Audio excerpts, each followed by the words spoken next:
Senhor Deus, em nome de Jesus, nós pedimos que você use a Carol, agora, Pai, como instrumento, como porta-voz do Senhor aos nossos corações. Pai, que sejamos com corações e mentes abertas à Tua palavra, à Tua vontade. Nós queremos, Pai, ouvir de Ti e sermos desafiados hoje. É o que nós te pedimos, em nome de Jesus, Senhor Deus. Amém. Amém. Eu vou falar um pouquinho hoje sobre quem é você para Deus.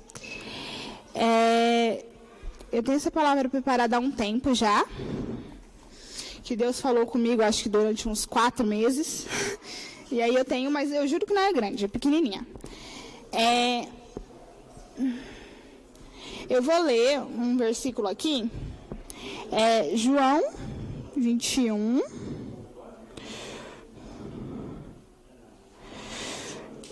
João capítulo 21, versículo 12. Mas antes de eu ler, deixa eu explicar o contexto da história.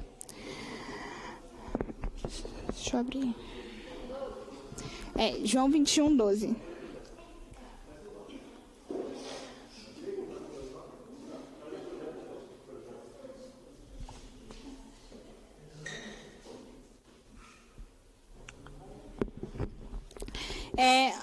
Vou explicar o contexto. Aqui Jesus já tinha ressuscitado e ele apareceu a 7 discípulos. Os 7 discípulos passaram a noite pescando e quando eles estavam voltando para a praia, eles não tinham conseguido pescar nada.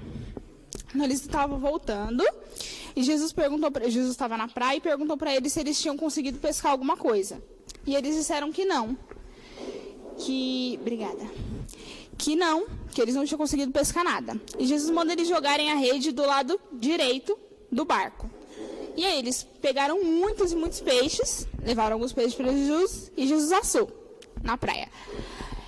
Eu estava pensando, eu não sei como era a embarcação daquela época. Eu pesquisei, era uma embarcação teoricamente grande. Então, eu estava pensando que, como Jesus falou com eles, o barco não voltou tanto assim para a praia, né? Porque senão encalha. Mas era relativamente perto, não era não estava tão perto da praia, mas também não estava tão longe, porque Jesus falava com eles. Apesar do vento levar, tem isso, né? Mas não era tão perto. E aí eu estava pensando, se eles jogaram a rede e conseguiram peixe, porque Jesus mandou, só que o barco não estava tão longe, mas também não estava tão perto, pelo menos assim, quando a gente entra no mar, na areia, pelo menos até onde eu vou, onde o Will me leva, porque eu não sou tão alta assim, até onde o Will vai, que é aqui no ombro dele mais ou menos, e que ele me leva, a gente não consegue sentir peixe. Se é mais ou menos ali onde eles estavam, era um lugar que não teria peixe. E Jesus mandou voltar e eles pegaram muitos peixes. E aí eu vou ler o que está escrito aqui. Jesus assou os peixes e disse: venham comer, disse Jesus. Nenhum dos discípulos tinham coragem de perguntar: quem é você? Pois sabiam muito bem quem era o Senhor. Essa é mais ou menos a primeira parte. Saber quem é Jesus, reconhecer quem é Jesus em sua vida, saber dos poderes que ele pode fazer. Um lugar onde não deveria ter peixe tinha, porque ele mandou.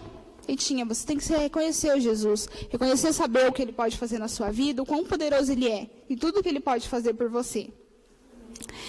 A segunda parte, para você saber quem é em Deus, você tem que saber quem você é.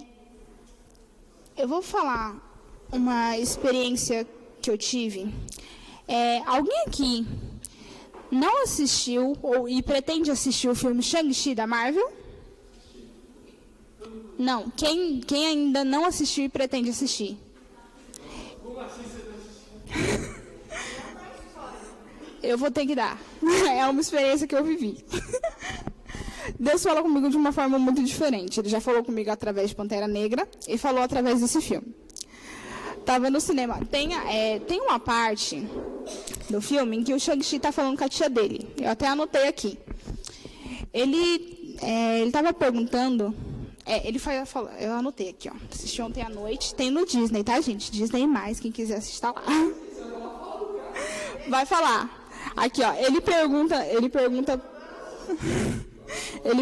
pra tia dele a seguinte frase. Ele pergunta, só a minha mãe derrotou o meu pai. Como ela conseguiu? Porque o pai dele tinha os 10 anéis, todo mundo que ia lutar contra ele, não conseguia por causa dos 10 anéis. E ele pergunta, só a minha mãe conseguiu derrotar o meu pai, como ela conseguiu? E a tia dele responde, a sua mãe sabia quem ela era. E você? Você sabe quem você é? Tudo isso vem do legado da sua família. Cada pessoa da sua família faz parte de quem você é. Quando eu ouvi isso no cinema, isso mexeu muito comigo. Saber que cada pessoa que faz parte da minha vida faz parte de quem eu sou hoje, de quem eu vou ser. Eu lembro que uma vez eu estava muito chateada com a minha mãe quando eu era criança, e eu fiquei reclamando, sozinha, né, sem ela ouvir, claro, falando, mas eu não queria ter nascido nessa família. Claro, me arrependi depois, já pedi perdão. Mas isso mexeu comigo justamente por isso. Por saber que cada pessoa que é da minha família faz parte de quem eu sou. Eu sei que eu não cresci com meu pai. Meu pai faleceu antes de eu conhecê-lo. E minha mãe fala que eu tenho muitas características do meu pai. Não fisicamente, mas o meu estilo. E eu nunca vivi com ele, nunca cresci com ele. Mas minha mãe fala que me acalma, o jeito que eu falo, é tudo muito parecido com meu pai. E isso é o que reflete na gente. A gente tem que entender, nesse sentido de quem é você, de que você não é uma pessoa qualquer. Deus te escolheu pela família que você tem. Cada pessoa que você vive, que cruza o seu caminho, faz parte de você. O Will ele não é só o Will. Deus escolheu o Wilson e a Berenice para ser os pais dele. Fernando não é qualquer Fernando.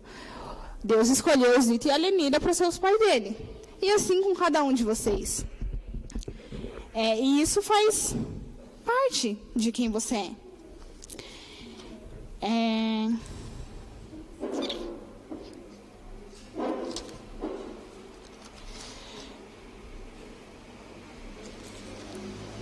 Tá, aí vem a terceira parte agora. De quem você é para Deus.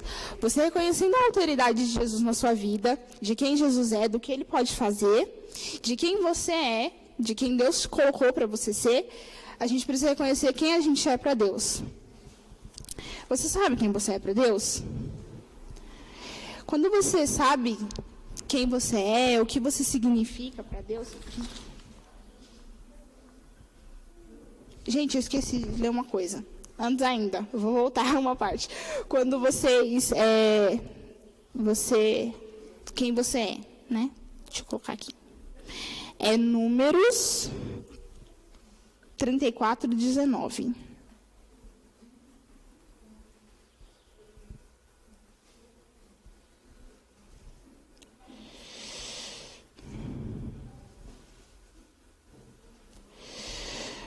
Números 34, versículo 19, do 19 ao 21. Aqui está falando, eu vou explicar também o contexto. Um pouco antes do povo de Israel atravessar o Rio Jordão, antes de eles entrarem na Terra Prometida, Deus falou para Moisés o nome das pessoas, ele falou para Moisés as fronteiras da terra, da onde ia até o domínio que Deus tinha dado para eles, que ia dar, né? E não está indo. E ele falou para dividir as terras entre as tribos. E ele falou para Moisés o nome das tribos, o nome das pessoas que iam dividir as tribos entre cada uma delas. Gente, aqui não está abrindo. Deu algum problema no meu celular. Alguém pode ler para mim ou emprestar? Pode falar. Pode ser os nomes: Caleb, filho de Jefoné, da tribo de Judá; Samuel, filho de Amiúde, da tribo de Simeão; Eligade, filho de Quislom, da tribo de Benjamim. Até o 21. Entendeu? Então, Era sobre isso que eu ia falar. Deus também não fala só o nome das pessoas na Bíblia. Ele fala também o nome dos pais, de quem é filho. Era isso, o que é, quem você é. Você não é qualquer pessoa. Deus conhece seus pais e te colocou na sua família por um motivo. Tá, agora sim. Quem você é para Deus? Se você sabe quem você é em Deus, você se torna uma pessoa muito mais segura, muito mais confiante. Você tem coragem de fazer aquilo que Deus espera que você faça. Eu tenho muita vergonha, às vezes. Deus mandou a gente falar umas coisas, e como eu tenho muita vergonha, eu fico meio travada, assim, para falar. Mas eu sempre tento me policiar para não ter isso e sempre falar. Quando a gente se aproxima mais de Deus e busca isso mesmo, para fazer aquilo que Deus faz, você se torna uma pessoa muito mais segura. Você não tem mais tanta vergonha, você não tem medo. Você não tem receio de falar aquilo que Deus espera que você fale para as pessoas. Quando você sabe quem você para Deus, a importância que as coisas fazem, o seu sentido muda, porque você sabe o que Deus espera que você faça. E isso, se é importante para você, também é importante. Na verdade, se é importante para Deus, isso está importante para você, porque você sabe quem você é nele. Eu vou ler mais um versículo de João 8, versículo 14.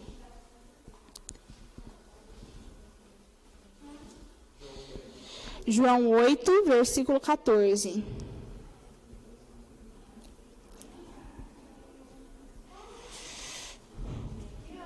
Não, abriu aqui. Aqui já estava aberto, João. João 8, versículo 14. Eu vou ler o 13, na verdade. Não, vou do 12. Do 12. Jesus voltou, João 8, 12. Jesus voltou a falar ao povo e disse: Eu sou a luz do mundo. Se vocês me seguirem, não andarão no escuro, pois terão a luz da vida. Os fariseus disseram: Você faz essas declarações a respeito de si mesmo. Seu testemunho não é válido. Jesus respondeu: Meu testemunho é válido, embora eu mesmo dê. Pois eu sei de onde eu vim e sei para onde vou. Mas vocês não sabem de onde eu vim nem para onde vou. É isso, Jesus sabia quem ele era. Jesus sabia o que Deus esperava dele e ele não tinha medo de falar. Mesmo sabendo que ele podia ser preso, sabia que ia ser crucificado e todas as outras coisas. Ele sabia quem ele era. Estava pensando, quando estava preparando, e se eu não sei quem eu sou em Deus? A importância que eu tenho para Deus, o que Deus espera que eu faça? A gente precisa ter comunhão. Se já tiveram, assim, tanto tempo com uma pessoa que vocês pegaram hábitos da pessoa, eu tinha uma amiga, na época do ensino médio, a gente passava muito tempo junto, mas era muito mesmo tipo. Por exemplo, a gente estudava à noite. De manhã, às vezes, eu ia para casa dela, ou ela ia para minha casa, para a gente fazer nada. Justamente, a gente se encontrava para fazer nada, ficava conversando, nada, fazia nada. Passava o dia inteiro trocando mensagem, que era mensagem, não era WhatsApp ainda, era mensagem o dia todo, fora as 4 horas que a gente passava junto na escola. Era muito tempo junto. E aí, ela tinha caras e bocas que ela fazia, que eu fazia exatamente igual. E eu tinha uma mania muito feia de revirar os olhos, que ela tinha também, mas que ela pegou de mim e que eu peguei dela. O Will, eu tenho umas manias de falar igual o Will. Umas palavras que ele fala que eu falo também. Não, besta. Ele dizia que eu falava sondas e não sonda. Não, mas algumas expressões que ele fala. Eu não ouvi. O que você falou? Repete. Falou sim que eu ouvi.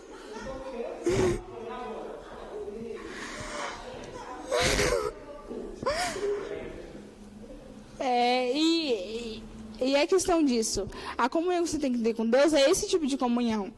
De pegar hábitos, de passar tempo com Deus e pegar hábitos. É ler a palavra, é conversar.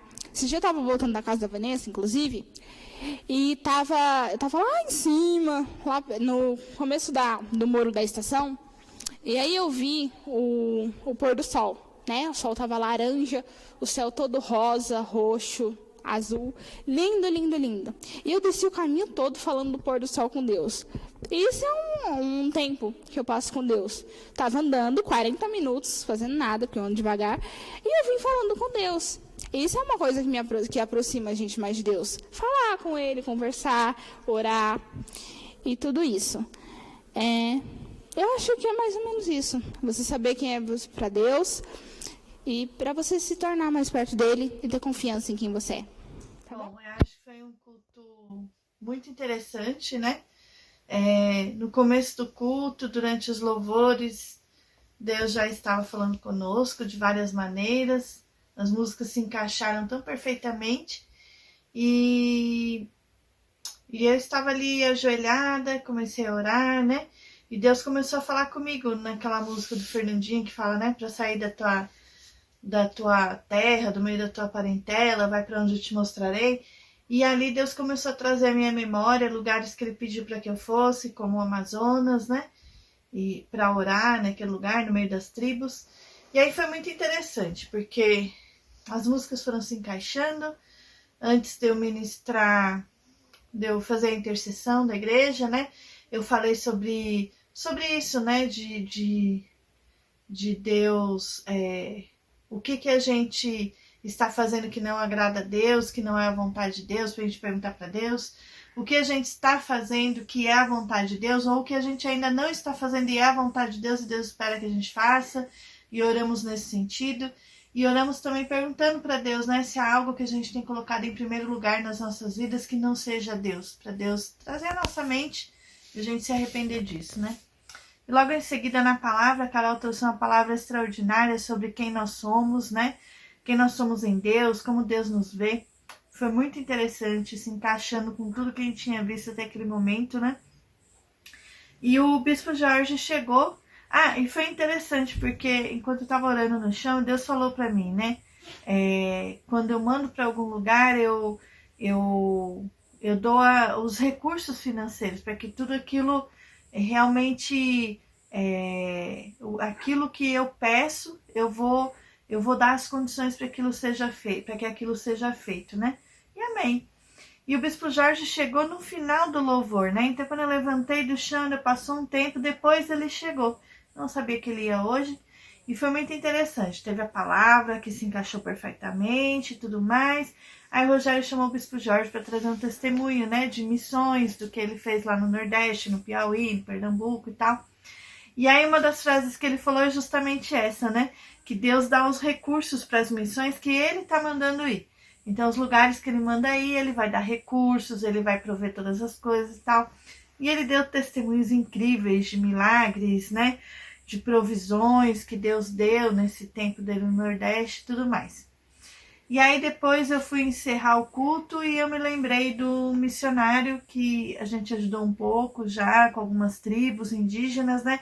E esse missionário também é indígena e está trabalhando no meio de tribos não alcançadas, não vou falar o nome dele por questões de segurança, né? Mas essa semana ele me mandou uma mensagem, né? Falando que precisava de R$500 para comprar passagem, para passar um tempo com a família dele, esposa, filhos e tal. E aí foi bem interessante que eu nem estava lembrando, né? Eu pretendia tirar uma oferta dos valores da igreja mesmo para mandar, para a gente ajudar ele nisso. Mas eu senti no coração de falar no final do culto, né? Olha, gente, o missionário tal, tá precisando de dinheiro, quem sentir no coração, né? Vamos ajudar ele e tal. E aí no final do culto, encerramos o culto e tal. Aí uma pessoa veio conversar comigo no final do culto, dizendo que Deus havia falado com ela desde o início do culto até o final, né? E que uns dias atrás passou por uma situação de um passeio onde não precisou gastar dinheiro nenhum, né? E Deus falando com essa pessoa, né? Você vai dar uma oferta. E quando essa pessoa chegou no culto hoje de manhã, Deus falou com essa pessoa, olha, você vai dar uma oferta para uma pessoa de R$500. Então, quando chegou no final do culto e que eu disse, né, que esse missionário precisava de R$500, né, para inteirar esse valor para ele poder viajar e passar um tempo com a família, foi muito interessante, porque essa pessoa falou, nossa, é o valor que Deus falou que eu ia ofertar para uma pessoa e de repente era o valor que esse missionário precisava exatamente, né? Então a gente vê esse culto de hoje, Deus fazendo milagres extraordinários, falando do começo, desde a abertura do culto, né? Os louvores, a palavra, tudo se encaixando, o testemunho missionário, né? E depois esse pedido de oferta para esse outro missionário. E Deus, assim, fechou tudo, né? Então a gente vê, assim, a mão de Deus, a ação de Deus de uma maneira extraordinária. Então a gente só tem para glorificar a Deus, né? Eu sei que talvez você que vai assistir o culto desse final de semana, do próximo final de semana, não vai conseguir vislumbrar tudo isso que aconteceu, né? Por isso a gente quis gravar esse vídeo para vocês. Deus abençoe. Eles vão ver esse vídeo depois do culto. Você quer orar por eles? Depois do culto? Isso, esse vídeo vai ser passado para eles depois da pregação. Amém. Como se fosse aquele lugar que a gente faz o fechamento do culto. Sim. Bom, que Deus abençoe o seu chamado, aquilo que Deus tem te chamado para fazer, não desista, né? Deus, ele dá o respaldo, Deus, ele dá o suporte, Deus dá as condições financeiras, e às vezes a gente chega no último dia, né? Um dia antes da gente ir para o lugar que Deus está nos enviando, ou fazer a coisa que Deus nos mandou, e naquele dia vem o recurso que você necessitava. Então creia, tenha fé. Deus pode todas as coisas, Deus move montanhas, né? Deus coloca peixes onde não tem peixes, como a Carol pregou, né? Então, assim, creia tão somente que Deus está colocando coisas na sua mão para fazer e Ele está te capacitando para você fazer aquilo que Ele te chamou a fazer. Então, faça aquilo que Deus tem colocado no seu coração, né? Inicie, porque Ele está indo com você. Em nome de Jesus. Amém.